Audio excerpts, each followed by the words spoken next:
ಎಲ್ರಿಗೂ ನಮಸ್ಕಾರ. ನನ್ನ ಹೆಸರು ಮೇಘನಾ ಬಿವಿ. ನಾನು ದಿವಿಗೆ ಸಂಸ್ಥೆಯಲ್ಲಿ ಕೆಮಿಸ್ಟ್ರಿ ಫ್ಯಾಕಲ್ಟಿಯಾಗಿ ವರ್ಕ್ ಮಾಡ್ತಾ ಇದ್ದೀನಿ. ಇವತ್ತಿನ ವಿಡಿಯೋದಲ್ಲಿ ನಾವು ಫಸ್ಟ್ PUC ಸಿಲೆಬಸ್ ಅಲ್ಲಿ ಇರುವಂತಹ ಇಂಪಾರ್ಟೆಂಟ್ ಅಂಡ್ ಜಾಸ್ತಿ ವೇಟೇಜ್ ಇರುವಂತಹ chapter chemical equilibrium.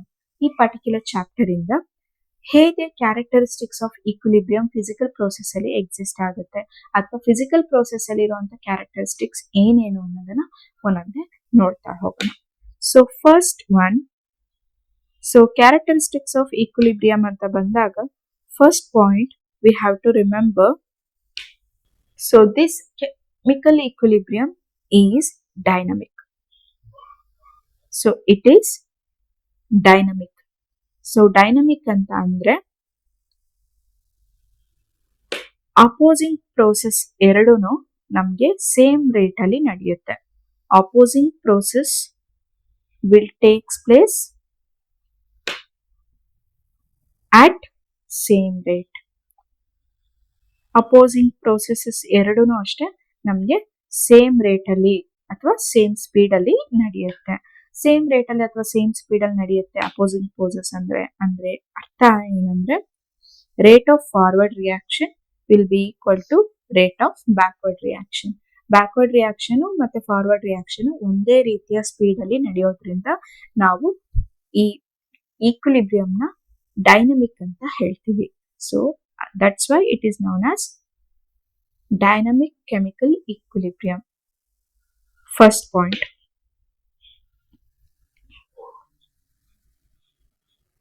So second one, whenever we are conducting reactions at equilibrium state, we have to do that reversible reactions. We have to conduct reversible reactions always in a closed vessel.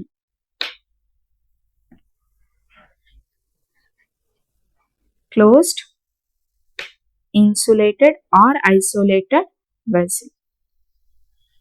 So container ಅಂತನಾರು ತಗೊಳ್ಳಿ ಅಥವಾ vessel ಅಂತನಾರು ತಗೊಳ್ಳಿ. So close ಆಗಿರ್ಬೇಕು, isolate ಆಗಿರ್ಬೇಕು or insulate ಆಗಿರ್ಬೇಕು. ಅದೇ ತರ ಕಂಟೈನರ್ ಅಲ್ಲಿ ನಾವು ಯಾವುದೇ ರಿವರ್ಸಿಬಲ್ ರಿಯಾಕ್ಷನ್ ಕೂಡ ಕಂಡಕ್ಟ್ ಮಾಡಬೇಕು. ಅದು ಸಾಲಿಡ್ ಲಿಕ್ವಿಡ್ ಈಕ್ವಿಲಿಬ್ರಿಯಂ ನ ಎಕ್ಸಿಸ್ಟ್ ಮಾಡಲಿ, ಗ್ಯಾಸ್ ಲಿಕ್ವಿಡ್ ಈಕ್ವಿಲಿಬ್ರಿಯಂ ನ ಎಕ್ಸಿಸ್ಟ್ ಮಾಡಲಿ ಅಥವಾ ವೇಪರ್ ಸಾಲಿಡ್ ಲಿಕ್ವಿಡ್ ಈಕ್ವಿಲಿಬ್ರಿಯಂ ನ ಎಕ್ಸಿಬಿಟ್ ಮಾಡಿ, ಯಾವುದೇ ಟೈಪ್ ಆಫ್ ಲಿಕ್ವಿಡ್ ಅಥವಾ ಯಾವುದೇ ಟೈಪ್ ಆಫ್ ಈಕ್ವಿಲಿಬ್ರಿಯಂ ನ ಎಕ್ಸಿಬಿಟ್ ಮಾಡಿ, ಅಲ್ಲಿ ನೀವು ರಿವರ್ಸಿಬಲ್ ರಿಯಾಕ್ಷನ್ ನ ಕಂಡಕ್ಟ್ ಮಾಡ್ತಿದ್ದೀರಾ ಅಂದ್ರೆ that reversible reaction should takes place or should conduct closed insulated container ಅಲ್ಲಿ ಕಂಡಕ್ಟ್ ಮಾಡಿದಾಗ ಆ ಕಂಟೈನರ್ ಹೊರಗಿದ್ದಂತ ಯಾವುದೇ ರೀತಿ ಅಟ್ಮಾಸ್ಫಿರಿಕ್ ಪ್ರೆಷರ್ ಅಥವಾ ಅಟ್ಮಾಸ್ಫಿರಿಕ್ ಟೆಂಪರೇಚರ್ ಸಿಸ್ಟಮ್ಗೆ ಏನು ಎಫೆಕ್ಟ್ ಮಾಡಲ್ಲ. Just like system and thermodynamics ಅಲ್ಲಿ ಓದ್ತೀವಲ್ಲ ಸಿಸ್ಟಮ್ ಅಂಡ್ ಸರೌಂಡಿಂಗ್ಸ್ ಅಂತ, ಅದೇ ರೀತಿ ಸರೌಂಡಿಂಗ್ ಅಲ್ಲಿ ಇದ್ದಂತ ಯಾವುದೇ ರೀತಿಯ ಟೆಂಪರೇಚರ್, ಪ್ರೆಷರ್ ನಾವು ತಗೊಂಡಂತ ರಿವರ್ಸಿಬಲ್ ರಿಯಾಕ್ಷನ್ ಕಂಟೆಂಟ್ ಗಳಿಗೆ ಏನು ರೀತಿಯ ಎಫೆಕ್ಟ್ ನ ಕೊಡಲ್ಲ. So because of that reason we have to conduct reversible reaction always in closed insulated container. So second characteristic.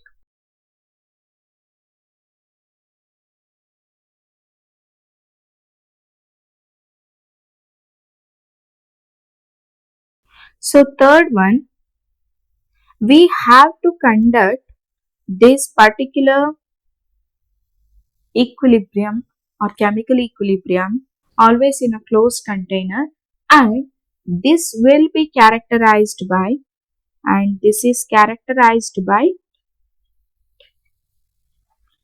taking any one of the parameter as constant. ಯಾವುದಾದ್ರೂ ಒಂದು parameter ನ ನಾವು constant ಆಗಿ ತಗೊಬೇಕು. ಎನಿ ಒನ್, ಪ್ರೆಷರ್, ಕಾನ್ಸಂಟ್ರೇಷನ್, ಯಾವ್ದಾದ್ರು ಒಂದು parameter ನ constant ಆಗಿ ತಗೊಳ್ಬೇಕು. Number of moles constant value ತಗೊಂಡ್ರೆ ಆಗ ನಮ್ಗೆ ಈಕ್ವಿಲಿಬ್ರಿಯಂ ಈಸಿಯಾಗಿ ಎಕ್ಸಿಬಿಟ್ ಆಗುತ್ತೆ. ಸೊ ಕಾನ್ಸ್ಟೆಂಟ್ ವ್ಯಾಲ್ಯೂ ತಗೊಂಡಾಗ ನಮ್ಗೆ ಎಲ್ಲಿ ಅಂದ್ರೆ at given temperature. So temperature ನಿಮ್ಗೆ ಆಲ್ರೆಡಿ ಕಾನ್ಸ್ಟೆಂಟ್ ಇರುತ್ತೆ, ಅಥವಾ ಒಂದು ಟೆಂಪರೇಚರ್ ನ ನಾವು ಈಕ್ವಿಲಿಬ್ರಿಯಂ ನ ಕಂಡಕ್ಟ್ ಮಾಡಬೇಕು ಅಂದಾಗ ತಗೊಳ್ತೀವಿ.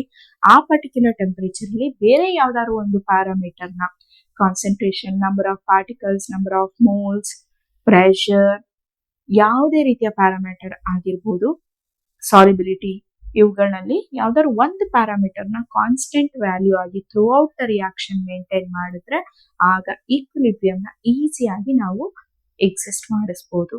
That's why chemical equilibrium is always characterized by taking any one of the parameter as constant value at given temperature.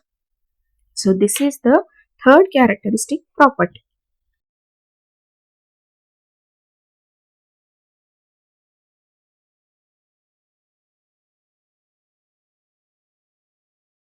So fourth point, our fourth characteristic is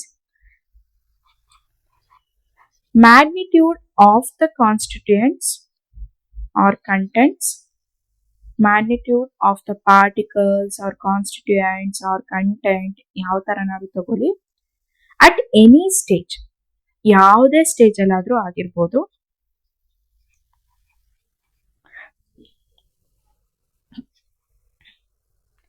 ಏನನ್ನ ಇಂಡಿಕೇಟ್ ಮಾಡುತ್ತೆ ಅಂದ್ರೆ it indicates what, to which extent we can proceed that reaction, to which extent we can conduct that particular process. ಆ process ಇನ್ನು ಎಷ್ಟು ಹೊತ್ತು ನಡೆಯುತ್ತೆ ಅಥವಾ ಇನ್ನು ಎಲ್ಲಿವರೆಗೂ ನಡೆಯುತ್ತೆ ಅನ್ನೋದನ್ನ ನಮ್ಗೆ ಆ ಮ್ಯಾಗ್ನಿಟ್ಯೂಡ್ ಆಫ್ ಕಾನ್ಸ್ಟಿಟ್ಯೂಯೆಂಟ್ಸ್ ತಿಳಿಸ್ಕೊಡುತ್ತೆ. That to where before reaching ಈಕ್ವಿಲಿಬ್ರಿಯಂನ ರೀಚ್ ಆಗಕ್ಕಿಂತ ಮುಂಚೆ ನಾವು ಆ ಪರ್ಟಿಕ್ಯುಲರ್ ರಿಯಾಕ್ಷನ್ ನ ಇನ್ನು ಯಾವ ಲೆವೆಲ್ ವರ್ಗು ಕಂಡಕ್ಟ್ ಮಾಡಬೇಕು ಅಥವಾ ಇನ್ನು ಎಷ್ಟು ಕಂಡಕ್ಟ್ ಮಾಡಬೇಕು ಅನ್ನೋದನ್ನ ನಮ್ಗೆ ಆ ರಿಯಾಕ್ಷನ್ ಅಲ್ಲಿ ಇನ್ವಾಲ್ವ್ ಆಗಿರುವಂತ ಪಾರ್ಟಿಕಲ್ಸ್ ಅಥವಾ ಕಾನ್ಸ್ಟಿಟ್ಯೂಯೆಂಟ್ಸ್ ಆರ್ ಮಾಲಿಕ್ಯೂಲ್ಸ್ ಇವುಗಳ ಮ್ಯಾಗ್ನಿಟ್ಯೂಡ್ ನಮಗೆ ಹೇಳುತ್ತೆ. So magnitude of constituents or quantities at any stage indicates to which extent we can continue that process before reaching equilibrium.